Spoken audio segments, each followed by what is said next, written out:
Pemirsa, anggota DPRD Riau Mardianto Manan mengapresiasi langkah Gubernur Riau Edi Natar Nasution yang telah membentuk tim Satgas Penanganan Konflik Lahan.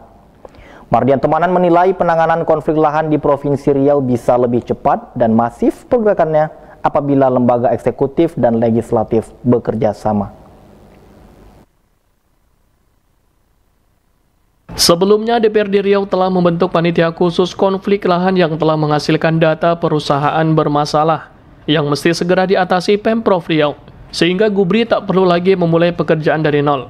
Anggota DPRD Riau Mardianto Manan mengatakan meski DPRD Riau telah membentuk pansus konflik lahan dan telah mengeluarkan data perusahaan yang mesti segera ditindak, namun DPRD pada hakikatnya hanya bertugas sebagai lembaga kontrol dan pengawasan.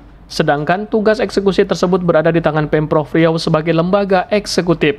Perusahaan yang masalah yang perlu kita selesaikan cepat itu, yang betul-betul menanggung masalahnya, ada 13 perusahaan. Di antaranya itu adalah Duta Palma, ada rombongan apa kemarin itu yang dari Siak itu ada berapa? Lupa saya daftar itu nanti itu.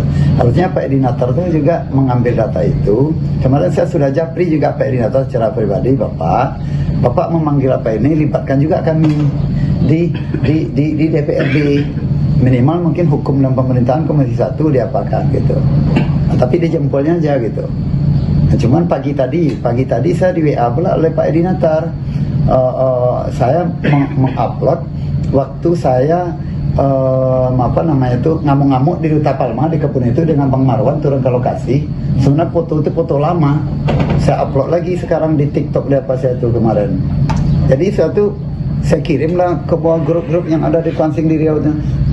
Tadi mana dapat Pak Edi Natar, dapat di Japri saya gitu. Nah, inilah mana kalimatnya itu inilah yang kita harapkan tokoh-tokoh Riau supaya bicara.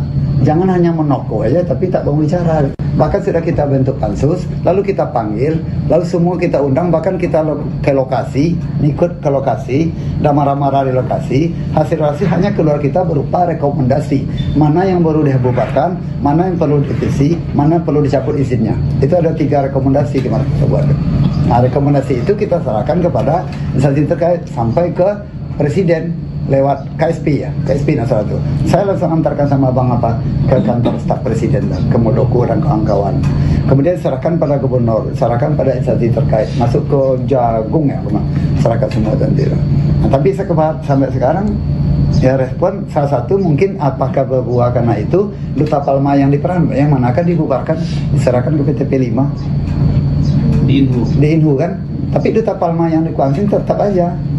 Itu yang tak berubah betul. Waktu ini kan kami ngamuk kan di Duta Palma di Kuansing. Tapi sekarang masih dia berkutat itu. Belum diambil lerangnya oleh masyarakat. Jadi setiap kita reses masyarakat datang, Pak, bagaimana perkembangan kemarin katanya.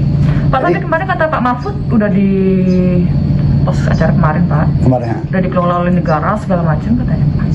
Duta Palma mesti yang lama, saya tengok tidak ada masyarakat menikmati. Entah kalau diserahkan ke PTP 5 itu tidak ada, saya tengok tidak, belum. Nah, itu tidak jelas ujung pangkal sekarang. Jadi kalau masyarakat nanya apa mau jawab semua? Perusahaan laporkan dia masuk tidak dalam konflik yang pansus mana. Kalau itu masuk, ayo kita korek sama-sama. Legislatif punya data, rekomendasi, eksekutif punya gergaji untuk eksekutor, eksekusi. Karena eksekutif itu adalah eksekutor. Eksekutor itu adalah eksekusi. Eksekusi adalah tukang pantai. Sementara anggota dewannya adalah penemuan konflik. Dia legislasi, dia sebagai legislator, dia membuat aturan-pengaturan, dia mengumpulkan data, dia langsung eksekusi, pantai dia. Memang teori itu sudah terbagi-bagi. Kalau kami merawat, kami mengumpulkan, kami mencincang, kami membantai, kami membagi, tidak bisa, tidak boleh, Tugasnya ada. Kalau ke pidana, ke polisi, kalau mungkin masalah perdata atau pengadilan. Dijelaskannya hasil pansus konflik lahan ada 30 lebih rekomendasi yang mengerucut pada 13 perusahaan yang masalahnya perlu diselesaikan cepat karena sudah betul-betul menahun. Fresti dan Danata melaporkan.